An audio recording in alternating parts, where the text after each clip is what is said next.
BJP party రానప్పుడు ఎన్ని దాడులు జరిగినాయి, బీజేపీ వచ్చిన తర్వాత ఎంత తక్కువ చేసింది అనేది. ఇప్పుడు టెర్రరిస్టులు మన పైన దాడి చేస్తే నువ్వు ఇక్కడ ఉన్న ఇంటెలిజెన్స్ రిపోర్టర్ని కూడా మోడీ ఉన్న సున్నా. దాని తర్వాత ఏంది, పహల్గాం దాడి జరిగితే మోడీకో బోలో, ఇంకేంది పహల్గాం టెర్రర్ అట, మోడీకో బోలో అట. అరే మన పక్కనున్నోనికి అన్న, మీ అందరికి తెలుసు, మీరందరూ ఉస్మానియాలో అన్న మీ అందరికి తెలుసు, మన పక్కనున్నోనికి తెలియడానికి ఏమైనా అయితే మనం ఉరికిపోతాము. నువ్వు ఇండివిజువల్ జర్నలిజం పేరుతోని నువ్వు ఏం మాట్లాడతావు తులసి చందమ్మ? నువ్వేం మాట్లాడతావు? సొయ్యుండి మాట్లాడతావా, సొయ్యి లేక మాట్లాడతావా? లేకపోతే ఆపరేషన్ సింధూర్ పైన విద్వేష వైరస్ కు కొత్త ఆపరేషన్ అట. ఏంటిది ఇది? ఏం జర్నలిజం చేస్తున్నావు నువ్వు? ఏం మాట్లాడుతున్నావు అమ్మా? అదేవిధంగా గౌరవనీయులు పాషం యాదగిరి అన్న, ప్రొఫెసర్ నాగేశ్వరరావు గారిది నేను ఎక్కువ వీడియోలు నేను చూడను, కానీ నీది నేను మంచిగా చూసేటోన్నన్నా. నువ్వు మాట్లాడితే చాలా మంచిగా మాట్లాడతావు. ఎందుకంటే గత ప్రభుత్వంలో ఉన్నప్పుడు కూడా ఏంది అప్పుడున్న ముఖ్యమంత్రులు కూడా ఏ విధంగా మాట్లాడతారో, ఏ విధంగా పనులు చేస్తారో చెప్పేటోను. నీకు కాటికి కాలు జాపుతున్నావు నువ్వు కూడా ఇట్లా మాట్లాడడం పద్ధత అన్నాను? గౌరవం ఉందా అన్న? నువ్వు మాట్లాడే ఏమైనా ఇంగిత జ్ఞానం ఉందన్నా? నువ్వంటే నాకు గౌరవం ఉందన్నా, బుద్ధి ఉండాలి కదరా అన్న. నీకు ప్రేమతో అంటున్నా, అరే రా అని అడ్జస్ట్మెంట్ చేసుకో, ఏం కాదు. మా అధ్యక్షుడి గురించి అన్నావు కాబట్టి. అరే పాషం యాదగిరి అన్న, ఏం మనిషిరా అన్న నువ్వు? 5 పెళ్లిళ్ళు చేసుకో, నిన్నెవడు చేసుకోవద్దన్నారా? రాజ్యాంగబద్ధంగానే చేసుకున్నాడు గారా. ఏంద్రా ఈ పెళ్లిళ్ళ గోలా? ప్రతిసారి ముండా కొడుకులకు అరే మొగోడు చేసుకున్నారా పై బాగా అర్థం చెప్తున్నా, తెలంగాణ ముచ్చట్లే చెప్తానా. ఏంద్రా మీ బాధ? రాజ్యాంగం ప్రకారమే చేసుకున్నాడు.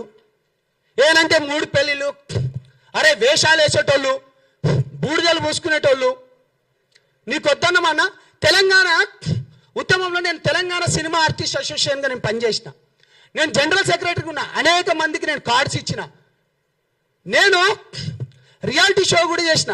మరి తెలంగాణ వచ్చినప్పుడు ఇదే రసమై బాలకిషన్ అన్న అప్పుడు ఒక మంత్రిగా ఉండేటోడు 7 ఎకర్ల మీటింగ్ కూడా జరిగింది. అప్పుడు నాగార్జున గారు, చిరంజీవి గారు కూడా వచ్చింది అనుకుంటా. దాని తర్వాత చాలా మంది హీరోలు వచ్చిండ్రు. తెలంగాణ ఆంధ్ర ప్రాంతం విడిపోయినప్పుడు ఇది మీకు తెలవాలి కాబట్టి చెప్తాను. ప్రతిసారి సినిమాలు మీవి, బూడిదలు మీ తెలవాలిరా భయ్. మీకు 300 కోట్లు ఉండే అప్పుడు తెలంగాణ మన తెలుగు ఫిలిం ఛాంబర్లో. అప్పుడు అది ఏపీ ఫిలిం ఛాంబర్ అని ఉండే. 300 కోట్లు ఉంటాయన్నా, మీకు తెలవాలి. నేను చెప్పిన, అరే మీరు 150 కోట్లు తీసుకోండి, మేము 150 కోట్ల లెక్క తీసుకుంటాం. అప్పుడున్న తేజాతోని, దాని తర్వాత ఇప్పుడు ఇతను ఉన్నాడు కదా రాణా వాళ్ళ ఫాదర్ పేరు సురేష్ బాబు, వాళ్ళతోని మాట్లాడుకొని మేము అప్పుడు ఒక స్కూల్ కూడా పెడదాం అనుకున్నాం. అరవింద్ గారితో కూడా నేను అప్పుడు మాట్లాడినా. అటువంటిది తెలంగాణ వచ్చిన తర్వాత నీ తెలంగాణ వచ్చింది, అయిపోయింది. మరి ఎవడు విడగొట్టలే? మరి దాన్ని ఎవడు తీయలే? మరి ఇప్పటిదాకా 13 ఏళ్ళు అయింది. ఒక ఫిలిం ఛాంబర్ ఏమైనా ఉందా? రసమై బాలకిషన్ అప్పుడు అన్నాడు, తెలంగాణ వచ్చింది, అయిపోయింది, ఇంకేం లేదు. బుద్ధి ఉండాలిరా, తెలుసుకోండి. మేము కొట్లాడినాం. ఒక నీతి నిజాయితీ పరుడు పైన మాట్లాడితే ఈ విధంగా ఏం కాళేశ్వరం పైన మాట్లాడదాం పాండి? నిజంగా మీకు చిత్తశుద్ధి ఉంటే మీరు ప్రతిసారి అంటారు కదా ఎస్సీ ఎస్టీ బీసీ బిడ్డల గొంతుక లెక్క అంటారు. మీకు దమ్ముందా? రండి పోరాడదాం. ఇవాళ ఇక్కడ ఉన్నాయని ఎవరు? ఒక బీసీ బిడ్డ కాదా? ఒక బీసీ బిడ్డకు నామినేటెడ్ పదవి ఇయ్యలేదా? ఇక్కడ హిమైత్ నగర్లో టీటీడీ బోర్డు చైర్మన్ ఆ టెంపుల్కి, ఇంకో అతనికి మహేందర్ రెడ్డి గారికి మన బోర్డు మెంబర్ ఇయ్యలేదా? ఏం మాట్లాడుతున్నావు నువ్వు? నిజంగా ఇన్ని విషయాలలో పవన్ కళ్యాణ్ గారు చేసిన పని ఏంటిది? ఏం తప్పు చేసిండు అంటే 6 ఏళ్ల పాప చనిపోయినప్పుడు, చైత్రాబాయి అని చనిపోయినప్పుడు తన గురించి వచ్చి కొట్లాడడం పవన్ కళ్యాణ్ గారు జనసేన పార్టీ చేసింది తప్ప దాంట్లో ఉన్నందుకు? లేకపోతే ఎల్బీ నగర్లో లక్ష్మీబాయి అనే ఒక ఆడబిడ్డను పోలీసులు విచక్షణ పేరుతో తీసుకుపోయి కొట్టిండు. అప్పుడు మీ ఛానలే వచ్చినాయి ఎక్కువ. అది మాట్లాడడం తప్ప? అది చేసినాం, మేము పోరాడినాం. యురేనియంకి వ్యతిరేకంగా ఒక చెంచు బిడ్డ అయినోడు ఆయన తీసుకొని వచ్చి మిగతా రాజకీయ పార్టీలందరినీ కూర్చోబెట్టి మాట్లాడి దాన్ని ఆపడం తప్ప? దాని తర్వాత ఇంటర్మీడియట్ బలిదానాలు కావచ్చు, లేకపోతే ఇంజనీరింగ్ కాలేజీలలో వేల కోట్ల స్కామ్ జరుగుతుంటే వాళ్ళు ఉన్న ఫీజు కంటే ఎక్కువ తీసుకుంటా అంటే అది దానిపైన పోరాటం చేసింది తప్ప, లేకపోతే తులసి చంద్ గారు మొన్న మీరు మంగ్లీ కేసు 9 మంది చనిపోయినరు, మీరు మంగ్లీని తీసుకొని వచ్చి ప్రెస్ మీట్ పెట్టిండ్రు, పాడ్కాస్ట్ చేసిండ్రు, కానీ బాధితులను తీసుకొని వచ్చి చేసినావా అమ్మా నా బంగారు బిడ్డ? మీరు బాధితుల తరపున మీరు ఎప్పుడు లేరు. 9 మంది చచ్చిపోతే కొట్లాడింది నేను. మేం పోయి అక్కడున్న తమ్ముడు గిరిజన సంఘాల నుంచి అశోక్ కానీ, లేకపోతే సేవాలాల్ సేన మైదాన ప్రాంతం వాళ్ళు మన రఘురాం కొట్లాడిండు. ఎప్పుడైనా నువ్వు కొట్లాడినవా అమ్మా? ఏం మాట్లాడుతావమ్మా నువ్వు? లగచర్ల భూములకు రైతులకు బేడీలు వేసినప్పుడు జనసేన పార్టీ కొట్లాడింది. కాబట్టి మీడియా మిత్రులందరికీ నేను మళ్ళీ చెప్తున్నా, చేతులెత్తి దండం పెడుతున్నా, తెలంగాణ ప్రాంతం అనేది మనని ఒక్కసారి అన్నా అంటే గుండెలకు హత్తుకునే ప్రాంతము, మనము గుండెలలో పెట్టుకొని చూసుకునే ప్రాంతము. అంతేగాని ఇష్టం వచ్చినట్టు అరే బక్క జడ్సన్ నువ్వంటే నాకు ఇష్టం అన్న ప్రేమతోనే తిడతాను, నీ తమ్ముడు లెక్క. బుద్ధి ఉండాలి. ఇంకా నీకంటే ఎక్కువ బూతులు బ్రహ్మాండంగా మాట్లాడతా. ఏం మాటలు మాట్లాడినారు వెదవా? చెక్కగాడు, లేకపోతే బుద్ధి ఉందా, తొక్కుతా అంటావు.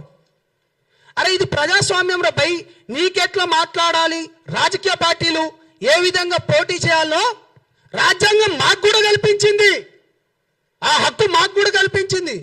కాబట్టి విశ్లేషణ పేరుతోని నేను చివరిగా మాట్లాడే ముందన్నా, మోదీ గారు భారతదేశానికి అత్యున్నత 2వ ప్లేస్లో ఉన్నది అమిత్ షా గారు. ఒక రాష్ట్రానికి ఉప ముఖ్యమంత్రిగా ఉన్న పవన్ కళ్యాణ్ గారు, ఒక మంత్రివర్యులు ముగ్గురు మాట్లాడుతున్నట నాకు సోర్స్ వచ్చిందట. ఇప్పుడు పవన్ కళ్యాణ్ గారిని అట అమిత్ షా గారు క్లాస్ తీసుకున్నారు, లేకపోతే జగన్ గారి గురించి ఇది మాట్లాడిండ్రు అని చెప్పడం వేరు, మాట్లాడేసిండ్రు అని చెప్పడం వేరు. నేనేమంటున్నా, నువ్వు ఆల్రెడీ జరిగిపోయిందని చెప్తున్నా. నువ్వు పెట్టాలిగా, నువ్వు ప్రొఫెసర్ నాగేశ్వరరావు రిటైర్డ్. కాబట్టి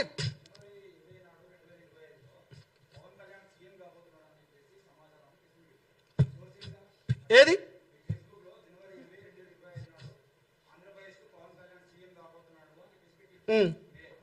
అవును, బీజేపీ ప్రభుత్వంలో ఉన్నప్పుడు నాకు కొంతమంది చెప్పినన్నా.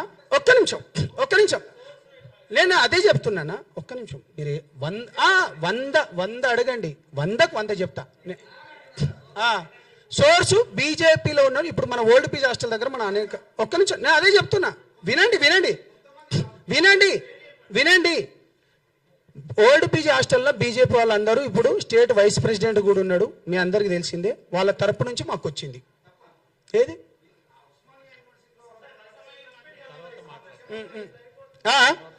చలో ఒక్క నిమిషం నేను డిస్టర్బ్ చేయకండి. ఆగండి. మీ ఒక్క నిమిషం మీరు బ్రదర్స్ మీకు గంటగా ఒక్క నిమిషం లైవ్ జరుగుతుంది. సాయంత్రం రాత్రి వరకు కూర్చుందాం, ఎక్కడా పోయేది లేదు. మీరు ఉండేది మన క్యాంపస్ దగ్గరనే, నేను ఉండేది మన క్యాంపస్ దగ్గరనే. వినండి. వీళ్ళందరూ మాట్లాడిన తర్వాత నువ్వు ఎన్ని క్వశ్చన్లు అన్నిటికీ సమాధానం చెప్తా. రాత్రి వరకు కూర్చుందాం. బాజాబ్తా చెప్తున్నాం.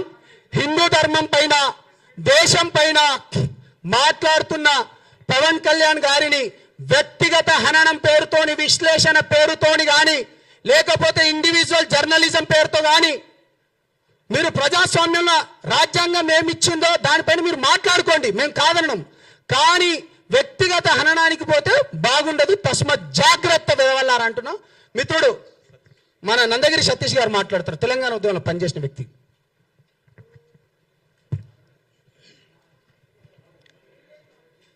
మాట్లాడొచ్చాను.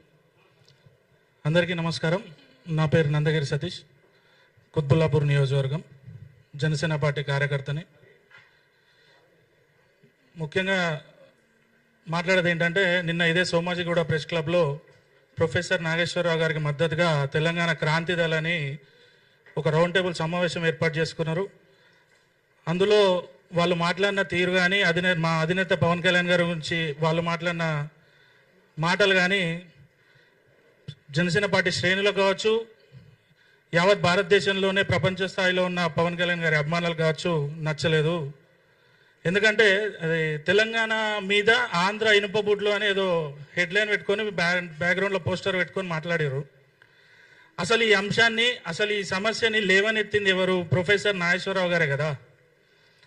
మా నాయకుడు ఏదో మోడీ గారికి, అమిత్ షా గారికి వెళ్ళి ఏదో ఆర్థిక నేరగాన్ని అరెస్ట్ చేస్తే తప్ప ఆంధ్రప్రదేశ్ని అభివృద్ధి చేయలేను అనే బాధతోటి ఏదో ఆయనను అరెస్ట్ చేయండి అని మాట్లాడినట్టు, ఈయన ఏదో పక్క రూమ్లో రికార్డింగ్ పెట్టి లేదంటే సీసీ కెమెరాలు చూసి మాట్లాడినట్టు ఆయన ఏదో చెప్పిండు. దానికి ఊకదుంపుడుగా వీళ్ళందరూ ఎగేసుకొని నిన్న వచ్చిర్రు. ఒకటి, ఆయన ముఖ్యమంత్రిగా ఉన్నప్పుడే ఆయన సామ్రాజ్యాన్ని కూల్చి మోడీ గారి, చంద్రబాబు గారి ఆధ్వర్యంలో కూటమి ప్రభుత్వాన్ని ఏర్పాటు చేసిన ఘనత పవన్ కళ్యాణ్ గారిది ఆంధ్రప్రదేశ్లో.